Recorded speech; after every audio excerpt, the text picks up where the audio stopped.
They had hidden her pregnancy for 3 months, terrified American soldiers would kill both mother and child. 20 Japanese women had formed a human wall, whispering frantic prayers their secret wouldn't be discovered. But on this frozen Wisconsin night in December 1945, as Dr. Samuel Garrett placed the newborn girl on her mother's chest, something impossible happened. The enemy began to cry. Not the mother, not the Japanese prisoners.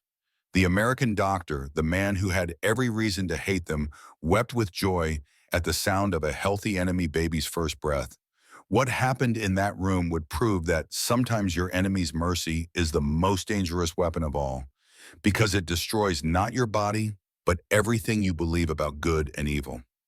To understand how an enemy baby came to be born in American hands, we must go back 8 weeks earlier, to a moment when 127 Japanese women prisoners stepped off a military train into the frozen heart of America carrying a secret that could cost them everything. The frost had come early to Wisconsin that year. On October 14, 1945, a military transport train pulled into Camp McCoy, its brakes screeching against frozen rails. The sound echoed across the empty plains, sharp and final. Inside the third car, the women sat in silence, their hands clasped in their laps, their faces pale with exhaustion and fear. They had been traveling for 6 days. 6 days from Manila to San Francisco to this train that carried them deeper and deeper into enemy territory. With each mile, their fear had grown, because they were being taken inland, away from the coast, away from any hope of escape or rescue. They were being taken to a place so remote that when they screamed, no one would hear. The train car was cold. Their breath came out in white clouds that hung in the air like ghosts. Most of the women wore thin cotton dresses that had been issued to them in San Francisco, completely inadequate for Wisconsin's autumn chill. They shivered violently, their teeth chattering, their lips turning blue. But no one complained. Complaining was dangerous. Weakness was dangerous. Everything was dangerous now. Through the frost-covered windows, they could see their destination. Camp McCoy stretched out before them like something from a nightmare. Rows of identical wooden barracks painted dull gray. Watchtowers rising against the pale sky. Barbed wire fences surrounding everything. Armed guards walking the perimeter with rifles slung over their shoulders. An American flag snapped in the cold wind, its stars and stripes a reminder of whose territory this was. This was a prison. This was where they would die. In the center of the group, hidden by the bodies of taller women, sat Haruko Tanaka. She was 24 years old, 6 months pregnant, and absolutely terrified. Her hand rested protectively on her belly beneath the folds of her loose dress. The baby moved inside her, a small flutter against her ribs, and she pressed down gently, as if she could somehow will the child to be still, to be quiet, to not give them away. For 3 months, her friends had been hiding her condition. On the prison ship from Manila, they had surrounded her during inspections, dressed her in the loosest clothing they could find, told her to hunch over to stay in the shadows. When she had morning sickness, they had covered the sounds with coughing. When her belly had started to show, they had wrapped her in extra layers of fabric and positioned themselves strategically around her, creating a human shield. But now, as the train doors opened and cold Wisconsin air rushed in, Haruko knew the hiding was almost over. They would have medical examinations. They always did. And this time there would be nowhere to hide. American soldiers appeared at the train doors, their voices loud and commanding in English. "Move out, single file. No talking." A translator, a Japanese-American soldier whose accent was strange and unsettling, repeated the orders in their language. His words sounded like home and like enemy, at the same time shaped by American vowels and consonants that made familiar phrases feel foreign. The women stood on stiff legs and began to shuffle toward the exit. As they stepped onto the platform, the smell hit them. Pine trees, wood smoke, something cooking in the distance that made their empty stomachs twist with hunger. The air was sharp and clean, so different from the stale, crowded air of the ship and train. Emiko Hayashi, a former nurse from Tokyo, inhaled deeply and thought of the mountains near her childhood home. Then she remembered where she was and felt ashamed for finding anything beautiful in this place. They were lined up on the platform, counted like cattle, and then marched toward a large brick building near the camp entrance. Their feet crunched on frozen grass. The sound of their walking was loud in the morning silence. Guards flanked them on both sides, not pointing their rifles at them, but holding them ready. The women kept their eyes down their shoulders, hunched against the cold and the fear. Haruko walked in the middle of the group, surrounded by her protectors. Yuki Nakamura, the youngest at 22, walked directly behind her, close enough to hide Haruko's profile. Mariko Sato walked beside her, carrying an extra blanket that she periodically draped over Haruko's shoulders, obscuring her shape. Emiko walked in front, occasionally glancing back, her eyes full of worry. And Sachiko Watanabe, rigid and severe, kept watch on all sides, hissing quiet warnings whenever a guard looked too closely. They all knew what was coming. They had talked about it in whispers during the long train ride. Medical examinations. The Americans would want to check them for diseases, for lice, for anything that might spread through the camp. They would have to undress, they would have to be examined, and when they examined Haruko, they would discover the pregnancy. And then what the women had heard terrible stories about what happened to pregnant prisoners. Some said the Americans would force her to give birth alone and then take the baby away. Others said they would do something worse, something to end the pregnancy entirely. A few whispered that pregnant prisoners were simply executed because they were too much trouble to deal with. No one knew which stories were true, but they all agreed that discovery would mean disaster. As they approached the brick building, a sign above the door read, "Camp Hospital," in white letters. Through the windows, they could see nurses in crisp white uniforms moving around inside. The women's pace slowed. Some were crying softly now. Others prayed under their breath, their lips moving in silent devotion to gods who seemed very far away. Haruko felt her baby kick inside her, a small flutter that reminded her of everything at stake. She placed her hand over her belly, trying to send a silent message. Stay quiet. Stay still. Let us survive this. The doors opened. Warm air rushed out, carrying the smell of antiseptic and soap. An American officer stood inside, clipboard in hand, and behind him a doctor in a white coat. The doctor was older, maybe 50, with gray hair and wire-rimmed glasses. He looked tired. He looked kind. But Haruko knew better than to trust appearances. The enemy could smile even as they destroyed you. "Welcome to Camp McCoy," the translator said, though the English words had been harsher. The translation was always softer than the original command, as if the translator was trying to cushion them from the full force of their captivity. "You will undergo medical examination. This is required by international law for all prisoners of war. Please cooperate fully." Emiko stepped forward, her nurse's instincts overriding her fear. "What kind of examination?" she asked in broken English. She was one of the few women who had studied the language before the war, though her vocabulary was limited and her accent thick. The American doctor looked at her and smiled. It was a genuine smile, she thought, not cruel or mocking. "Just tired and professional. Basic health checks," he said, slowly speaking, as if to a child who couldn't understand. "Height, weight, temperature, blood pressure. Check for tuberculosis, malaria, parasites. We need to make sure everyone is healthy." The translator repeated this in Japanese. The women looked at each other. Height and weight meant they would see Haruko's body clearly. Blood pressure meant they would touch her, feel her belly. There was no way to hide it now. Mariko squeezed Haruko's hand. "We stay with you," she whispered. "Whatever happens, we stay with you." But even as she said it, they all knew that staying together wouldn't be enough. The truth was about to be revealed, and then everything would change. The examination room was large and bright, with white tile floors that reflected the harsh overhead lights. 20 metal examination tables lined the walls, separated by thin white curtains that offered the illusion of privacy but provided none. The women were divided into groups of 5 and directed to different sections of the room. Haruko's group included her closest friends. They had orchestrated this carefully on the train trading positions, with other women making sure they would stay together.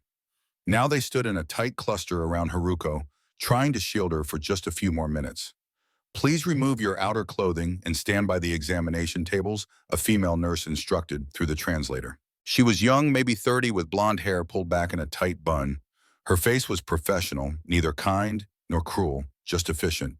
The women began to undress slowly, their fingers fumbling with buttons and ties. The warmth of the room, so welcome after the cold outside, now felt suffocating. Haruko's hands shook as she removed her outer dress, revealing the loose undershirt she wore beneath. It was made of thin cotton, intentionally baggy, and it hung over her belly in a way that might hide her pregnancy if no one looked too closely. But someone was looking closely. The blonde nurse had paused in her work with another group and was watching Haruko with a frown.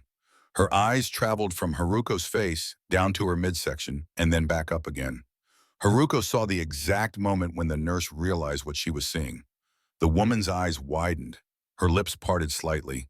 She set down her clipboard and walked toward them with purpose. "Wait," Emiko said in English, stepping between the nurse and Haruko. "Please wait." "Step aside," the nurse said, not unkindly but firmly. "I need to examine her." "She is fine," Emiko insisted, her English breaking down under stress. "She is healthy, no sick, no problem." "Ma'am, I need you to step aside." The nurse's voice was louder now, attracting attention from across the room. Other nurses paused in their work. A male doctor at the far end of the room looked up from his clipboard and started walking toward them. Yuki and Mariko moved closer to Haruko, forming a tighter circle. It was instinctive, protective, and completely futile. The American nurse raised her hand and beckoned to the approaching doctor. "Dr. Garrett, I need you here." Dr. Samuel Garrett was the gray-haired doctor they had seen at the entrance. He approached with a calm expression, his hands in the pockets of his white coat. His eyes behind the wire-rimmed glasses were intelligent and assessing, but not harsh. "What's the problem?" He asked the nurse, though. His eyes were already on the cluster of Japanese women who looked like they were preparing for battle. "I think this one might be pregnant," the nurse said quietly. But in the silent room, everyone heard. The word hung in the air like a grenade. Pregnant. The other women in the room turned to look. The American staff members exchanged glances. And Haruko's friends tightened their circle, their faces set with determination and terror. In that moment, Haruko was certain of three things. First, that she would be punished. Beaten, perhaps. Or worse. Second, that they would take her baby. One way or another, they would make sure the child never drew breath. Third, that her friends who had helped hide her would also be punished. All 20 of them would suffer for her secret. What happened next would shatter every one of those certainties. Dr. Garrett stepped forward, his movements unhurried and non-threatening. "Ladies, I need to examine her," he said through the translator. "It's important for her health and the baby's health. We can't help if we don't know what's going on." Emiko understood enough of this to grasp the meaning. Her voice broke as she asked the question that terrified them all. "You take baby? You hurt baby?" Garrett's eyebrows rose in surprise and then his face softened with understanding. "No," he said slowly and clearly, making sure his tone conveyed gentleness, even if his words weren't fully understood. "No, we protect baby. We help, I promise." But promises from the enemy meant nothing. They had been promised safety before, only to watch their cities burn under American bombs. They had been promised honor only to face defeat and humiliation. Why would this promise be any different? Sachiko began to speak in rapid Japanese, her voice harsh. "Don't let him touch you. Don't give them the satisfaction." But Mariko countered, practical as always. "What choice do we have? We're trapped." Yuki was crying now, her young face twisted with anguish. "They're going to take the baby. They're going to kill it." And Haruko, silent until now, finally spoke. Her voice was quiet but clear. "Let him see. There's nowhere left to hide." Her friends looked at her in anguish, but they knew she was right. Slowly, reluctantly, they stepped back. Haruko stood alone, vulnerable, her hand pressed protectively against her belly. Dr. Garrett approached gently, like someone approaching a frightened animal. "May I?" he asked, gesturing toward her undershirt. Haruko didn't understand the English words, but she understood the gesture. She understood that he was asking permission, a concept so foreign in her experience with authority that it took her a moment to process. She nodded once. He lifted the edge of her undershirt carefully, and there was no hiding it anymore. Her belly was round and full, unmistakably pregnant. The baby kicked visible, even from the outside, a small movement that rippled across her skin. Dr. Garrett's face broke into a smile. "Well," he said softly, "hello there." What happened next was not what any of the women expected. Dr. Garrett didn't call for guards. He didn't shout orders. He didn't reach for any instruments or syringes. Instead, he turned to the blonde nurse and said, "Get her a chair and a blanket. She shouldn't be standing this long." The nurse hurried away and returned with a chair and a thick wool blanket. Dr. Garrett gestured for Haruko to sit, and when she hesitated, he said through the translator, "Please, you need to take care of yourself. When is the baby due?" Haruko stared at him. She didn't answer. She couldn't process what was happening. He was asking when the baby was due as if this were a normal situation, as if she were a patient at a regular hospital instead of an enemy prisoner about to be punished. How many months, Dr. Perrin? Garrett tried again, holding up fingers. 4, 5, 6. Emiko, still standing protectively nearby, held up 6 fingers. 6 months, she said. 6 months, Dr. Garrett repeated, making a note on his clipboard. Okay, that means we have about 3 months to prepare. He pointed to Emiko. Are you a nurse? Emiko blinked, confused by the question. Yes, I was nurse in Tokyo. Good. You'll help me monitor her pregnancy. I need to know immediately if there are any problems. Bleeding, severe pain, anything unusual. He was speaking faster now, slipping back into his normal professional pace, and the translator was struggling to keep up. Another American doctor had joined them, a younger man with red hair and freckles. Is she really pregnant? The red-haired doctor asked. About 6 months along, Dr. Garrett confirmed. Looks healthy, but we need to do a proper examination. Get her file ready. We'll need to track her nutrition carefully. She'll need extra rations, vitamin supplements, regular checkups. The red-haired doctor looked confused. Do we have protocols for this? I mean, for a pregnant PO, we'll follow the same protocols we'd use for any pregnant woman, Dr. Garrett said firmly. She's entitled to proper medical care under the Geneva Convention. Get it set up. The women watching this exchange couldn't follow all the English words, but they understood the tone.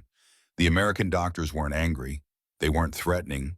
They were acting like doctors talking about vitamins and checkups and making sure the baby was healthy. Mariko grabbed the translator's arm. What are they saying? Are they taking the baby? Are they hurting her? The translator, a young Japanese-American soldier who looked overwhelmed by everything happening, shook his head. No, they're saying they will take care of her. Give her extra food. Make sure the baby is healthy. Wow, Yuki demanded. Why would they do that? We're prisoners. We're enemies. The translator hesitated, clearly puzzled himself by what he was witnessing. Because he said slowly, that's what doctors do. They take care of people, even enemies. But this made no sense to the women. In their experience, enemies didn't take care of each other. The Japanese military had not taken care of its prisoners. The stories that had filtered back from prisoner of war camps in Burma, the Philippines, and China were nightmares of starvation, disease, and deliberate cruelty. That's what happened to prisoners. That's what they expected to happen to them. Dr. Garrett was speaking again, this time directly to Haruko through the translator. I need to examine you properly. Check the baby's heartbeat. Measure your belly. Make sure everything is developing normally. It won't hurt, I promise. But I need your permission. Will you let me help you? Permission? He was asking permission. An American doctor was asking a Japanese prisoner for permission to help her. Haruko looked at her friends. Emiko gave a small nod. Yuki was still crying, but she nodded too. Mariko and Sachiko held hands, their faces reflecting the same confusion and cautious hope that Haruko felt. Yes, Haruko said quietly, you can help. And so began the strangest and most uncomfortable truth these women had ever faced. The enemy was going to take care of them. Dr. Garrett conducted the examination with professional care. He measured Haruko's belly with a cloth tape measure, explaining each step through the translator. He listened to the baby's heartbeat with a stethoscope, his face breaking into another smile when he heard the strong, rapid rhythm. Healthy, he announced. Very healthy. Strong heartbeat. He checked Haruko's blood pressure, looked at her ankles for swelling, asked questions about her diet, her symptoms, whether she'd had any bleeding or pain. Emiko, using her nursing knowledge and broken English, helped translate the more technical questions. Her diet has been very poor, Emiko finally admitted. On the ship, very little food. Rice, sometimes fish, not enough. She is always hungry. Its expression darkened. That needs to change immediately. She needs protein, vegetables, dairy. Growing a baby takes a lot of resources. He made more notes. I'm prescribing daily vitamin supplements and extra meal portions. She should eat 4 times a day if possible and plenty of water. He stood up and looked at the group of women who had remained clustered around Haruko throughout the entire examination. You all care about her very much, he observed. That's good. She needs support. Pregnancy can be difficult, especially under these circumstances. In that moment, the first crack appeared in everything they believed. The American doctor wasn't angry. He wasn't cruel. He was asking permission. Prescribing vitamins. Talking about the baby as if she mattered. And that kindness, that unexpected, incomprehensible kindness, was more terrifying than any torture could have been. Because if the enemy could be kind, then what else had been a lie? After the examination, Haruko was given a separate bunk in a corner of the barracks, chosen specifically because it was away from drafts and close to the wood stove. She was given 2 extra blankets and a pillow luxuries that the other women didn't have. She was given a package of vitamins with instructions to take one every morning. The label was in English, but someone had written in careful Japanese characters on a piece of tape, 1 tablet with breakfast. That evening, during their first meal in the camp mess hall, Haruko's tray had portions noticeably larger than everyone else's. Extra meat, an extra roll, a bowl of milk instead of just water. And there on the corner of her tray, a slice of apple pie. The other prisoners stared, some with envy, others with confusion. "Why are they feeding her so much?" one woman whispered. "Because she's pregnant," another replied. "But why? Why do they care about a Japanese baby?" No one had an answer. It defied everything they knew about war, about enemies, about how prisoners were treated. In the Japan, they came from resources were scarce. Food was rationed. People were starving. Only the valuable received extra portions. Soldiers, officers, workers, essential to the war effort. A pregnant prisoner was a burden, a drain on resources, something to be hidden, certainly not something to be given extra milk and apple pie. But here in this American prison camp, their pregnant friend was being given more food than anyone else, as if her life mattered, as if the baby growing inside her deserved to be healthy and strong. Haruko ate slowly, each bite heavy with guilt. The meat was tender and flavorful. The bread was soft and warm. The milk was rich and cold. The pie was sweet with a cinnamon and sugar that made her eyes water. It was more food than she had seen in a year. More food than most people in Japan had seen since the war began. And while she ate somewhere across the ocean, her mother was probably boiling weeds to survive. That night in the darkness of the barracks, the women gathered around Haruko's bunk and spoke in whispers. The wood stove crackled, throwing shadows on the walls. Outside, guards walked their rounds, their boots crunching on frozen ground. "I don't understand," Yuki said. "Are they being kind because they're good people, or is there some other reason?" "Does it matter?" Mariko replied. "She's getting help. The baby has a chance. Isn't that what we wanted?" Umiko was quiet for a long moment.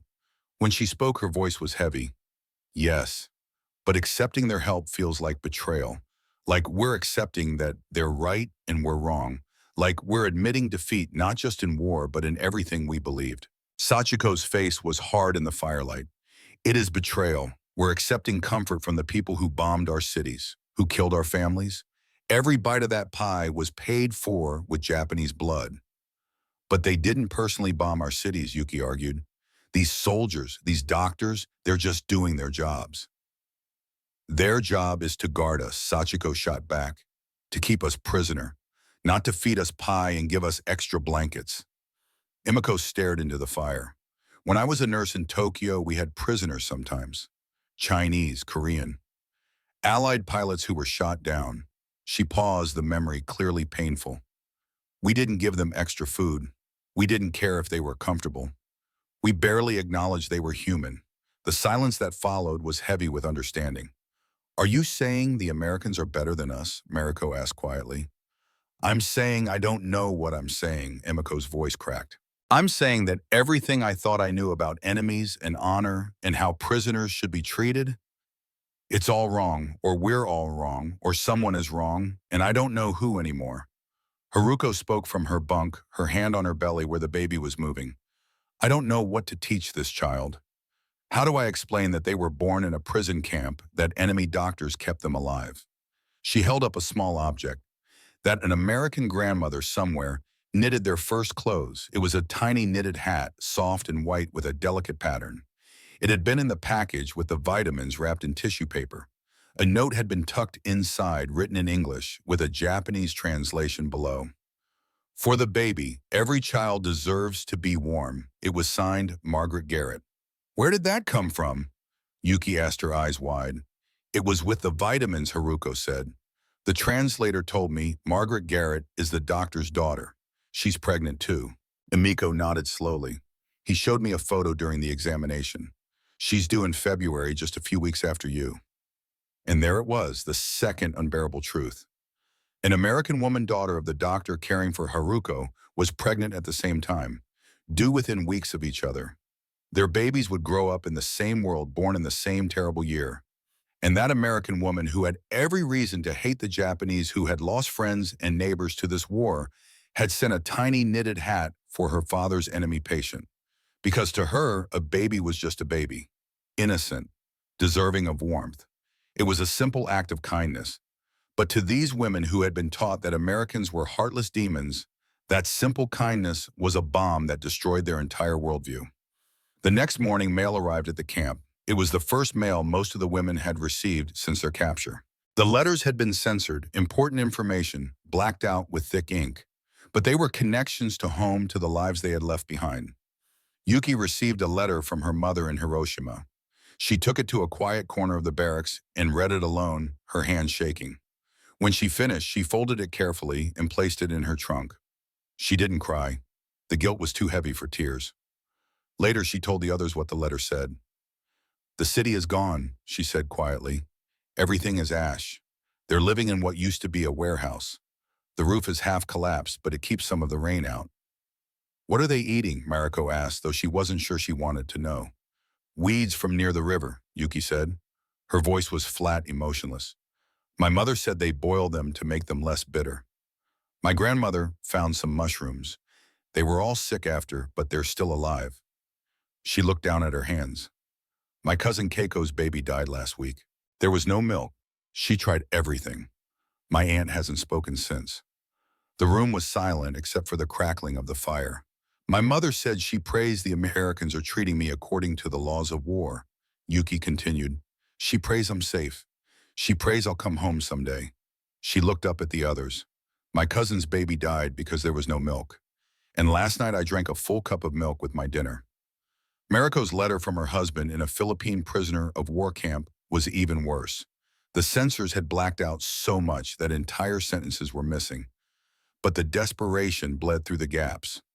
"Are you blank? Are you blank? I think of you always. Blank men have died this month. Blank is very little food. Blank disease is blank. I have lost blank pounds. Hold on, survive, come back to me."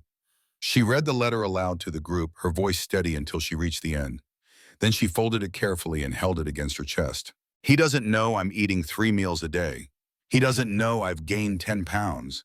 He doesn't know I'm sleeping in a warm bed while he... She couldn't finish. Sachiko stood up, her face hard. "This is what I mean. Every bite we take is stolen from them. From the people suffering at home. From the soldiers in camps worse than this. We should refuse the food.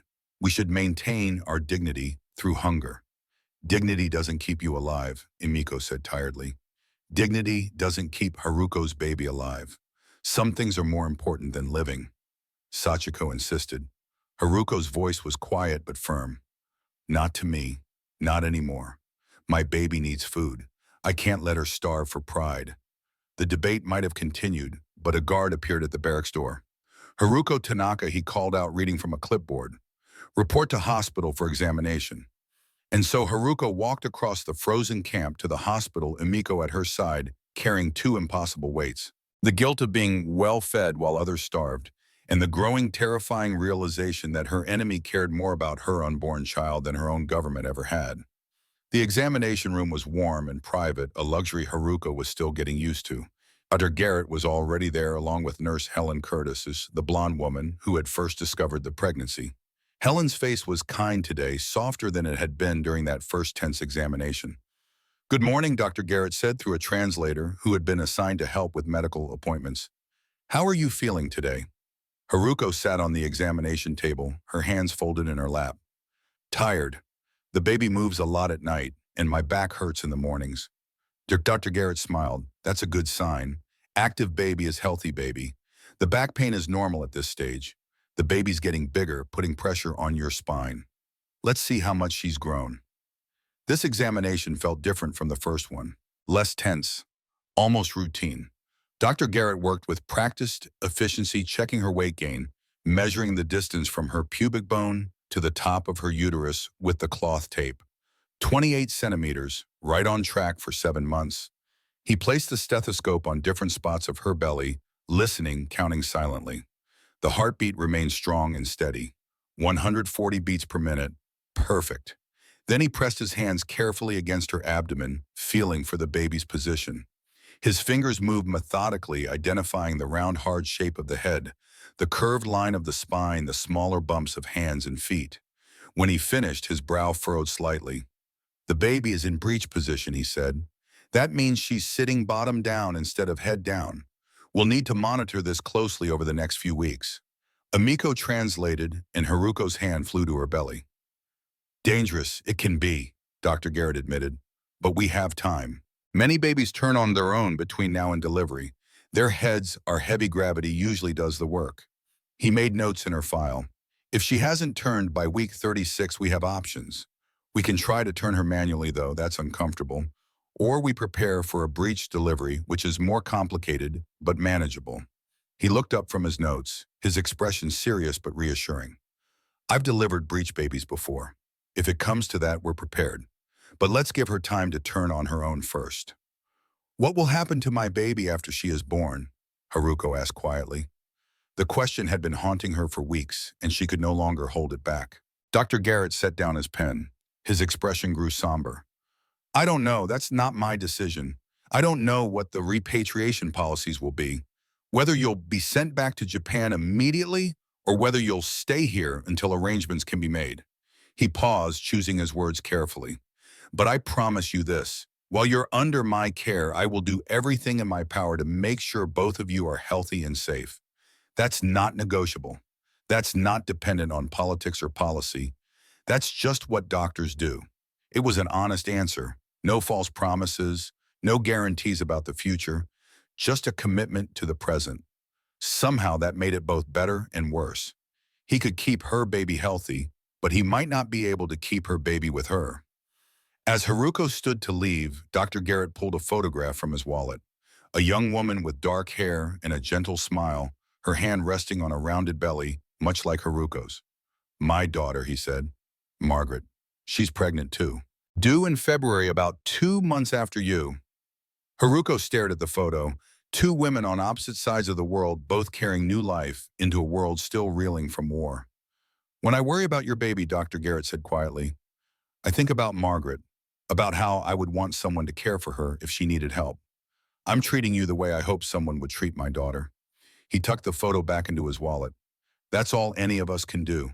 Treat each other the way we'd want our own families treated." The words settled over Haruko like a weight. This gray-haired American doctor, this enemy grandfather-to-be, saw her not as a prisoner or a statistic, but as someone's daughter, someone worthy of the same care he wanted for his own child. And that realization terrified her more than cruelty ever could, because accepting his kindness meant admitting that everything she'd been taught about enemies was wrong. The routine of the camp settled into a pattern over the following weeks. Wake at 6:30, breakfast at 7, Haruko's medical checkup at 7:30, then work assignments, though Haruko's were light. She folded laundry in the warm laundry room, sorted supplies in the warehouse, tasks that didn't require heavy lifting or long periods of standing. The other women had regular work assignments too. Some worked in the kitchens, others did general maintenance around the camp. A few with education worked as translators or teachers, helping American soldiers learn basic Japanese phrases. The work was steady but not exhausting, and they were paid in camp script that could be used at the canteen. The canteen was a revelation. It sold chocolate bars, cigarette soap, writing paper, and even small, personal items like combs and ribbons. The women would stand in front of the candy display, marveling that they could buy sugar while pregnant women in Japan were starving. Haruko used her script to buy extra chocolate and share it with her friends. "The doctor says the baby needs sugar for energy," she explained, though they all knew she just wanted to share the small luxury. They would sit in the barracks in the evening, slowly eating their chocolate, trying not to think about families back home who had nothing. Private Thomas Wilson, the young red-haired soldier everyone called Tommy, had started bringing small gifts. A sweet roll from the mess hall, an extra apple, a pair of warm socks. "For the baby," he would say in halting Japanese, pointing to Haruko's belly. She would bow and accept the gifts, confused by his kindness, but grateful for it.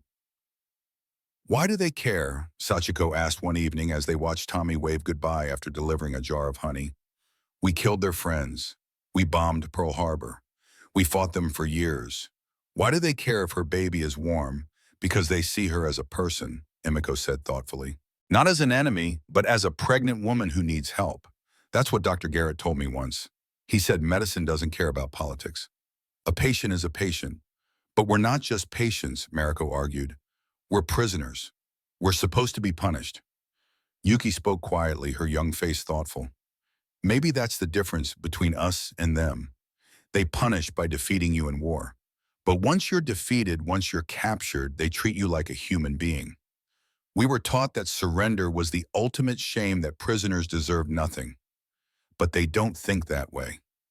The silence that followed was heavy with realization. Everything they had been taught about the enemy, about honor, about the proper treatment of prisoners was being challenged daily by simple acts of kindness. 1 month passed, then 5 weeks. Haruko's belly grew rounder. The baby's movements became stronger. Dr. Garrett seemed pleased with her progress during each examination. She was gaining weight. Her color was good. The baby's heartbeat was strong and steady. But then in mid-November, something changed. It was a routine morning checkup. Haruko sat on the examination table while Dr. Garrett wrapped the blood pressure cuff around her arm. He pumped it up, watched the gauge, and frowned.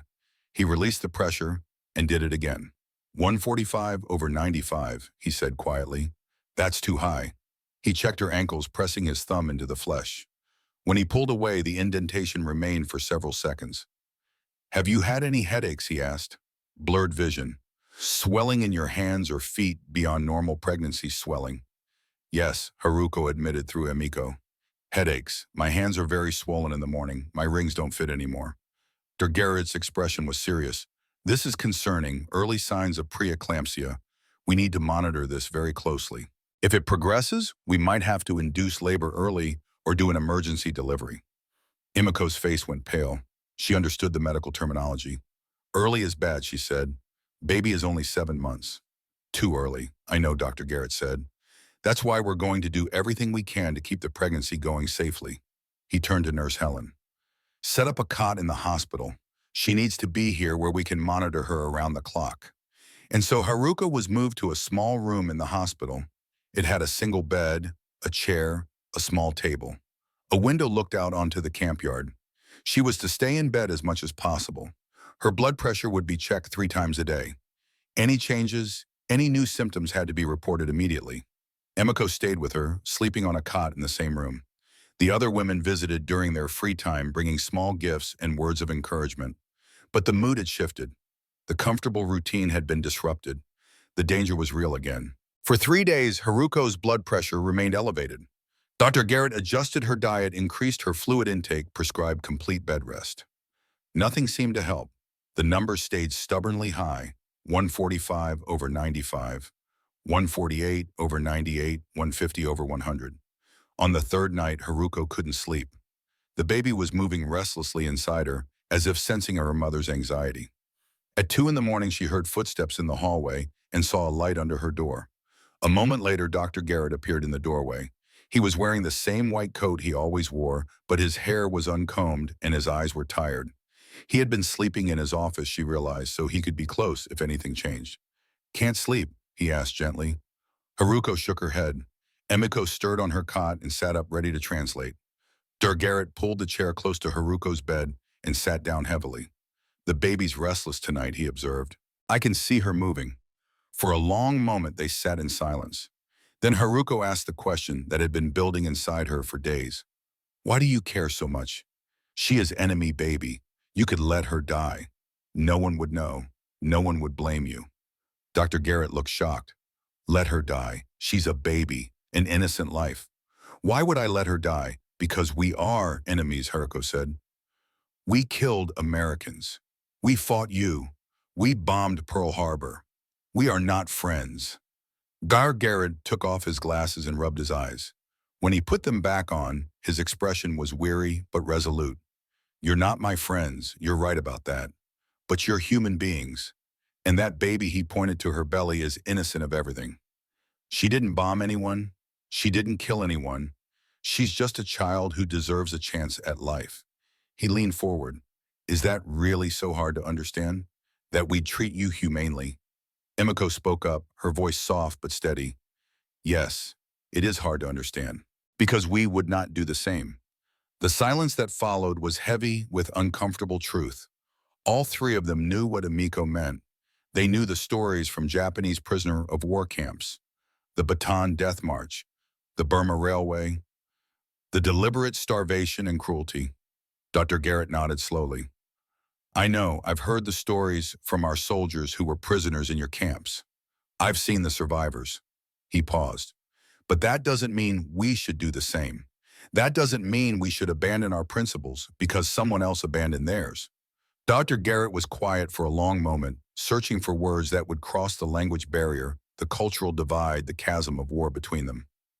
In my country, he said slowly, we have a founding document, a declaration. It says that we hold certain truths to be self-evident, that all men are created equal, that they have rights that cannot be taken away. Life, liberty, the pursuit of happiness. He gestured toward Haruko's belly. That baby has those rights, not because she's American, not because her mother is our ally, but because she's human, because she exists. Those rights don't come from governments. They don't come from armies or flags or borders. They come from the simple fact of being alive.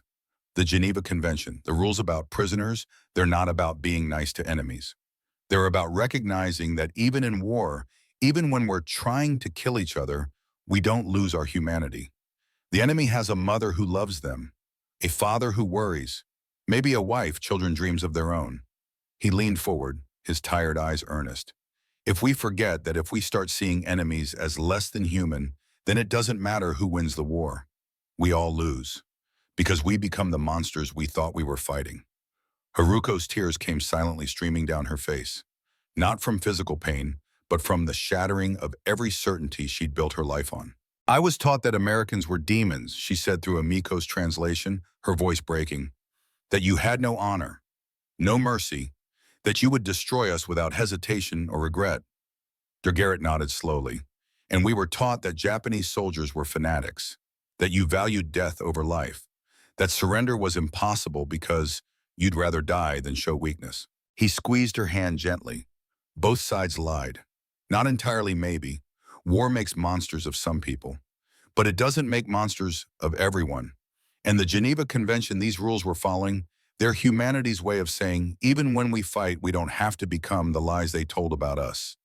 Your baby is going to be okay, he said with quiet certainty. We're going to get through this. The blood pressure will stabilize, and in about 2 months you're going to hold a healthy daughter. But why, Haruko asked the question that had been consuming her. Why do you care so much? Why promise anything to an enemy? Dr. Garrett smiled, tired but genuine. Because that's what separates a doctor from a soldier. A soldier's job is to destroy the enemy. A doctor's job is to preserve life, any life, all life, even enemy life. Especially enemy life, maybe, because that's when the oath matters most. When it's easy to look away, when no one would blame you for letting someone die, that's when you have to hold on hardest to what makes you human. He stood slowly, old joints creaking. Try to sleep. Your baby needs you rested, and I need you healthy because I made a promise, and I always keep my promises. In that cold hospital room at 2 in the morning, as an American doctor held an enemy prisoner's hand and promised to save her baby's life, something fundamental shifted. It wasn't just Haruko's worldview that cracked. It was the entire foundation of everything she'd been taught about loyalty, honor, and where the lines between good and evil truly lay. Over the next week, with careful monitoring and complete bed rest, Haruko's blood pressure slowly began to stabilize. 145 became 140, then 138, then 135. Still high, but manageable. The immediate crisis had passed. Dr. Garrett allowed himself a small smile during one morning examination. You're doing great. Baby's heartbeat is strong. If we can keep this up for another 6 weeks, we'll make it to full term. But just as hope was returning, a new threat emerged. Not a medical one this time, but a bureaucratic one that would test whether American principles could withstand the pressures of practicality and cost. Captain Richard Morrison arrived at Camp McCoy on a gray November morning with a briefcase full of reports, and a mandate to reduce operational costs. He was 42 years old, career military, a man who saw the world in columns of numbers and lines of regulation. He wasn't cruel, he was simply practical. And to him, prisoners were resources to be managed efficiently. On his third day reviewing the camp's financial records, he noticed an anomaly. Prisoner J127084 was consuming resources at 3 times the rate of a standard POW, extra rations, daily vitamin supplements, private hospital room, round-the-clock nursing care. The costs were adding up to an amount that made him frown. He carried the file to Dr. Garrett's office and knocked once before entering. Dr. Garrett looked up from his paperwork. "Can I help you?" Captain Morrison set the file on the desk. "We need to discuss prisoner J127084. "I don't know prisoners by numbers," Dr. Garrett said evenly. "Who are you referring to?" Morrison flipped open the file. "Haruko Tanaka, Japanese, pregnant, currently occupying a private hospital room for," he checked his notes, 15 days now. "She has preeclampsia. She requires close monitoring." Morrison sat down uninvited and pulled out a cost analysis. "I've reviewed the medical expenses for this prisoner. Vitamins, extra rations, dedicated hospital space, constant nursing supervision. She's consuming resources at an unsustainable rate. For one individual prisoner, these costs are simply not justifiable." Dr. Garrett's voice took on a defensive edge.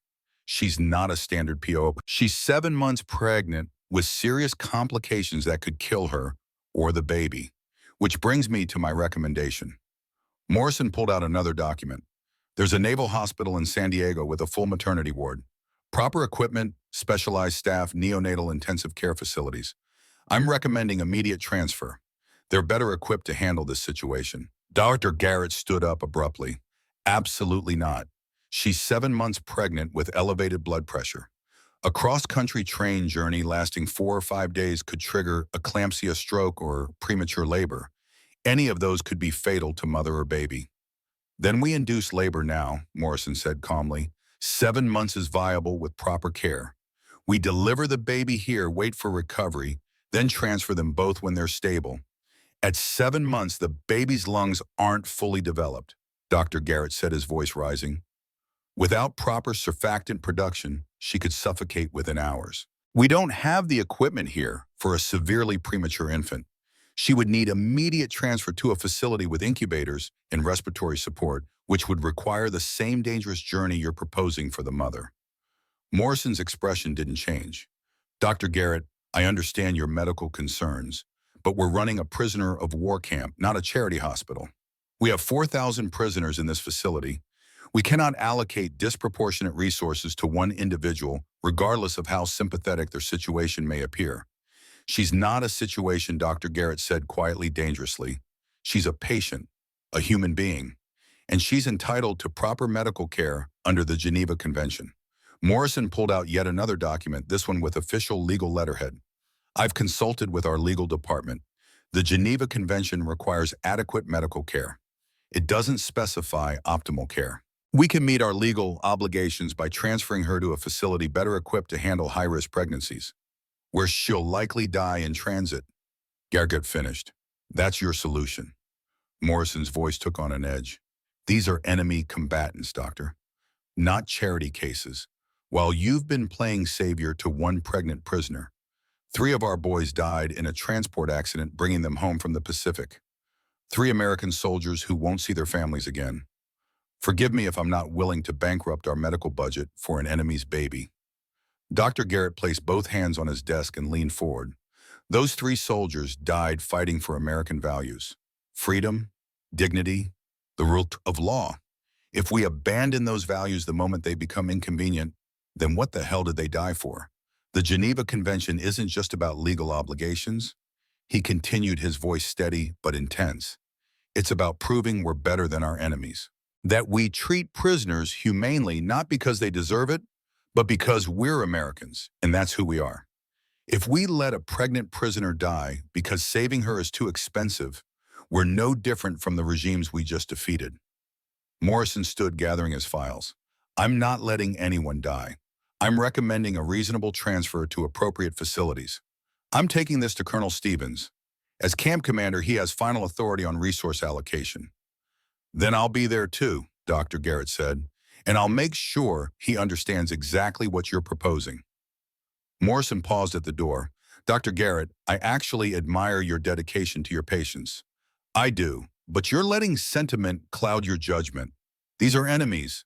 They're not our responsibility beyond basic humane treatment. That baby is innocent, Dr. Garrett said. She's not an enemy. She's just a child who deserves a chance at life. A Japanese child, Morrison replied. Who will grow up to be a Japanese adult? Who will remember that America cared more about her than her own country did? He shook his head. Is that really the lesson you want to teach? He left before Dr. Garrett could respond. In the examination room next door, Emiko and Haruko had been waiting for their morning checkup. The walls were thin. They had heard everything. Haruko's face was pale, her hand protectively covering her belly. They want to move me. They want to induce the baby early. Dr. Garrett is fighting for you, Emiko said, but her voice was grim. He's arguing with his own officer. But he might lose. And if he loses? She didn't need to finish the sentence. Back in the barracks, the news spread quickly. An American doctor was risking his career for an enemy prisoner's baby.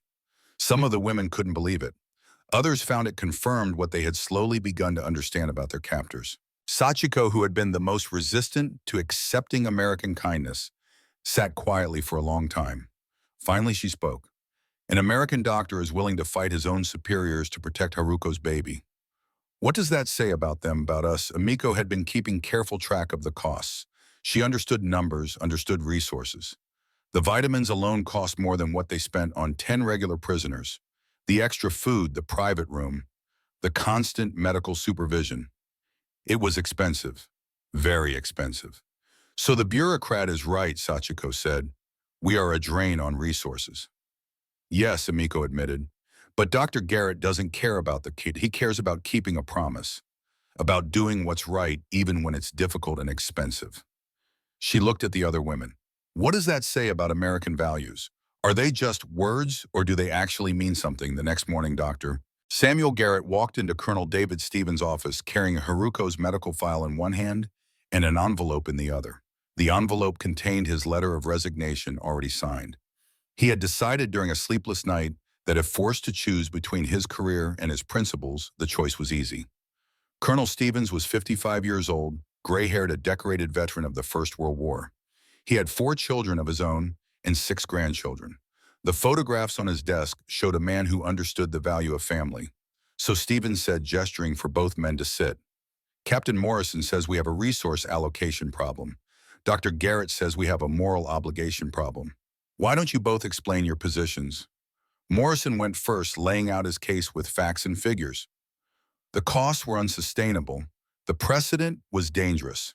The practical solution was transfer to a better-equipped facility. It made logical sense on every level. When he finished, Stevens turned to Dr. Garrett. Dr. Garrett placed the medical file on the desk. This woman is 7 months pregnant with preeclampsia. Her blood pressure has finally stabilized after 2 weeks of intensive monitoring. Any stress, including a multi-day train journey, could trigger a fatal crisis. He paused. If you order me to transfer her, she will likely die. The baby will certainly die, and I won't be responsible for that. He placed the envelope on top of the file. If you order the transfer, I'll resign my commission. Effective immediately. Both Stevens and Morrison stared at him. Dr. Garrett, that's not necessary. Morrison began. It is necessary. Dr. Garrett interrupted. Because I took an oath. First, do no harm. Not first do no harm unless it's expensive. Not first do no harm unless they're enemies. Just do no harm. If I follow Captain Morrison's orders, I'll be violating that oath. So either you let me continue treating my patient properly, or I resign, and you explain to the medical corps why your chief physician quit over your refusal to provide adequate care to a pregnant PO. Colonel Stevens sat back in his chair, studying Dr. Garrett's face. That's quite a stand to take over an enemy prisoner. She's not an enemy, Dr. Garrett said quietly. She's a patient, and that baby is completely innocent. Captain Morrison makes valid points about resource allocation, Stevens observed. I know he does, Dr. Garrett admitted, and if this were purely a financial decision, he'd be right. But it's not financial. It's moral. It's about what kind of country we are. Stevens was quiet for a long moment. How much longer until she's full term? 6 weeks, maybe 7. If we can keep her blood pressure stable, she'll deliver a healthy baby in mid-January. And the costs for those 6 weeks, I can reduce them, Dr. Garrett said. Move her back to the barracks with daily monitoring instead of constant hospitalization. Cut some of the supplementary vitamins. We can make it work with less. That's not what I asked, Stephen said. I asked what she needs. She needs what I'm already providing, Dr. Garrett said carefully. The private room reduces stress. The extra nutrition supports the baby's development. The daily monitoring catches problems early. It's expensive, but it's necessary. Colonel Stevens looked at Captain Morrison. You're dismissed, Captain. Sir, I strongly urge you're dismissed. Morrison left his face rigid with disapproval. When the door closed, Stevens looked at Dr. Garrett for a long moment. I fought in the First War. France, 1918, saw things I'll never forget. Brutality on both sides. When this war started, I promised myself that if I ever got command, I'd run my camp by the book. Geneva Convention, every rule, every regulation. He stood and walked to the window looking out at the camp. Because that's what separates us from them. The Germans ran death camps. The Japanese starved our boys to death on forced marches. If we abandon our principles because it's inconvenient or expensive, we are no better than they are. He turned back to Dr. Garrett. Keep doing what you're doing, Doctor. I'll handle the budget. I'll handle Captain Morrison. That baby deserves a chance at life, and we're going to give it to her.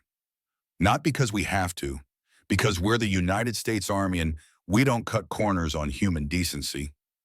Dr. Garrett stood and saluted. Yes, sir. Thank you, sir. Don't thank me, Stephen said. Just deliver a healthy baby. Then we'll both have a story to tell our grandchildren about doing the right thing when it wasn't easy. When Dr. Garrett returned to the hospital and told Haruko and Emiko that she could stay, that her care would continue, Haruko began to cry. Not from relief, though she felt that too. She cried because an American colonel had chosen her baby over his budget, because principles had won over practicality, because mercy was real. 6 more weeks passed. Haruko's blood pressure remained stable. The baby continued to grow. Dr. Garrett monitored every detail of her progress with the dedication of a man keeping a promise. On December 14th, Haruko felt the first contraction.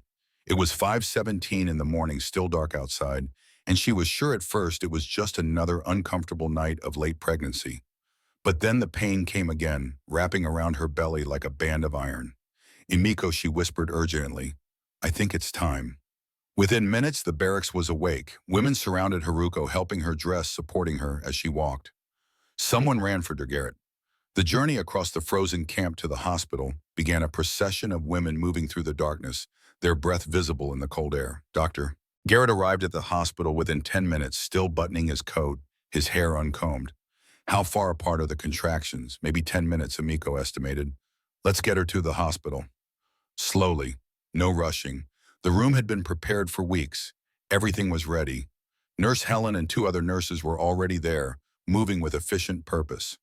The women who had hidden Haruko's pregnancy for 3 months, who had protected her secret with their lives, washed their hands and put on clean gowns. Who do you want with you? Garrett asked through the translator. Haruko looked at her friends. All of them. I want them all here. Dr. Garrett smiled. All right, but they follow Nurse Helen's instructions. This is still a medical procedure. The labor lasted 14 hours. 14 hours of pain that came in waves, building and receding, building and receding.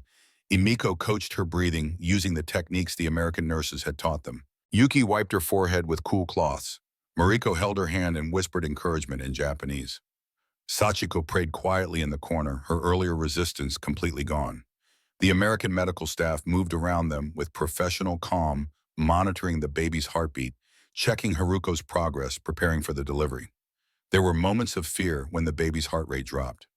Moments of exhaustion when Haruko wanted to give up. But Dr. Garrett was always there, his voice steady and reassuring. You're doing great. Baby's heartbeat is recovering. You're almost there. Stay with us. At 6 in the evening, 12 hours into labor, Haruko reached the transition phase. The pain became overwhelming. She screamed, no longer caring about dignity or shame. The women surrounding her didn't flinch. They held her hands, wiped her face, told her she was strong, told her she could do this. At 7:15, the pushing began. Dr. Garrett positioned himself to deliver the baby. Nurse Helen stood ready with blankets and equipment. The room fell into a focused silence, broken only by Haruko's labored breathing and the quiet encouragement of her friends. "One more push," Dr. Garrett said at 7:47. "I have the head. One more big push." Haruko drew on reserves of strength she didn't know she possessed. She pushed with everything she had, feeling the baby move, feeling the impossible pressure and pain, and then suddenly release. The baby emerged into Dr. Garrett's waiting hands. For one terrible moment, there was silence. Then a cry, loud and strong and healthy. The sound filled the room like music. A girl, Dr. Garrett announced, his voice thick with emotion. "A healthy baby girl. Listen to those lungs." He placed the baby on Haruko's chest, skin to skin, and the newborn's cries softened as she felt her mother's warmth. Haruko looked down at her daughter, this tiny life that had somehow survived war and captivity and starvation and uncertainty. The baby's eyes opened dark and searching, and mother and daughter saw each other for the first time. "She's alive," Haruko whispered. "She's really alive." The room erupted in emotion. The Japanese women were crying, laughing, embracing each other. The American nurses were crying too. Nurse Helen wiped tears from her cheeks as she helped clean the baby. Even Tommy, waiting outside the door, heard the healthy cry and pumped his fist in victory. Dr. Garrett examined the newborn with gentle efficiency. 10 fingers, 10 toes. Perfect. He listened to her heart and lungs. Strong, healthy. He weighed her. 6 pounds, 2 ounces. Excellent for 38 weeks. He wrapped the baby in the blanket that Tommy's mother had knitted, the one that had arrived in a care package weeks ago, with a note saying, "Every baby deserves to be warm." He placed the tiny matching hat on her head. Then he handed the baby back to Haruko and stepped back, giving mother and child space for their first moments together. In that hospital room in Camp McCoy, Wisconsin, as an American doctor watched an enemy mother hold her newborn daughter, the impossible became real. Emiko approached Dr. Garrett, speaking in the English she had learned over the past 2 months. "Why you care so much? She is enemy baby. You could let her die. No one would know. No one would blame you." Dr. Garrett looked shocked by the question. "Let her die? She's a baby, an innocent life. Why would I let her die? Because we are enemies." "You're not my friends," Dr. Garrett agreed. "But you're human beings. And that baby," he gestured toward the newborn, "is innocent of everything. She didn't fight anyone. She didn't kill anyone. She's just a child who deserves a chance at life." He looked at all the Japanese women gathered in the room, then at his American staff. "Is that really so hard to understand? That we treat you humanely?" Emiko's voice was soft but steady. "Yes, because we would not do the same." The truth hung in the air. Everyone in that room knew about the Japanese prisoner of war camps, the Bataan Death March, the Burma Railway, the thousands of Allied prisoners who had died from deliberate starvation and cruelty. Dr. Garrett nodded slowly. "I know. I've heard the stories from our soldiers who were prisoners in your camps. I've seen the survivors. But that doesn't mean we should do the same. Being kind to enemies, treating them with dignity even when they didn't do the same for you, that's what separates civilization from barbarism." Sachiko stepped forward and bowed deeply. "I am sorry. I am so sorry. For believing you were monsters. For hating you. For everything." Dr. Garrett's expression was compassionate. "You don't need to apologize for your government's actions. You're not responsible for what your country did any more than I'm personally responsible for the atomic bombs dropped on your cities. We're just people caught in the middle of something terrible trying to do the right thing." He pulled out his camera. "May I, for the medical records and for memory." They posed together, Japanese and American enemies and allies, and all smiling at the baby who represented something impossible. Hope in the midst of hatred. Mercy in the midst of war. The photograph would become proof that humanity could survive anything. "What will you name her?" Dr. Garrett asked gently. "That's your choice. A name from your culture, your family. She's your daughter." Emiko suggested a name meaning peace. Yuki suggested one meaning hope. Mariko suggested one meaning light after darkness. Haruko thought for a long moment, looking down at her daughter. Amaya. Her name is Amaya. It means the end of a storm, a new beginning after the darkness. Because she is born after the war, after all the hate. And she gives me hope that maybe someday the world can be better than this, that people can be better. Dr. Garrett pronounced the name carefully. Amaya. That's beautiful. Welcome to the world, Amaya Tanaka. He wrote it in the official medical record. Born December 15th, 1945. 6 pounds, 2 ounces. Healthy and perfect. In the weeks that followed, Amaya became the unofficial mascot of Camp McCoy. American soldiers would stop by to see her bringing gifts they had traded cigarettes for. One guard whittled a wooden rattle. Another brought a stuffed bear. Tommy visited daily, his young face full of wonder at this tiny life he had helped protect. But on January 5th, 1946, the orders came. All Japanese prisoners would be repatriated to Japan beginning February 1st. The war was over. It was time to go home. For Haruko, the news brought mixed emotions. Relief at going home. Terror at what she would face. An unmarried mother with a baby born in an American prison camp would face prejudice and suspicion in traditional Japanese society. 1 week before departure, Dr. Garrett called Haruko to his office. He handed her a thick envelope. Inside were complete medical records, pregnancy documentation, birth certificate, Amaya's health checks, and vaccination records. Everything carefully maintained and organized. Take these, he said through the translator. Find a good doctor in Japan. Give them these records. Amaya will need continued care. There was also a letter written in both English and Japanese signed by Dr. Garrett and notarized by Colonel Stevens. It certified that Haruko had received proper medical care, that Amaya was a healthy, normal child, that everything had been done according to international standards. If anyone questions her health or her birth, show them this letter. Haruko looked at the documents, overwhelmed. Why you helped so much? Because you're a patient who trusted me with her care. Because Amaya deserved a chance at life. Because treating people with dignity isn't conditional on nationality. He paused.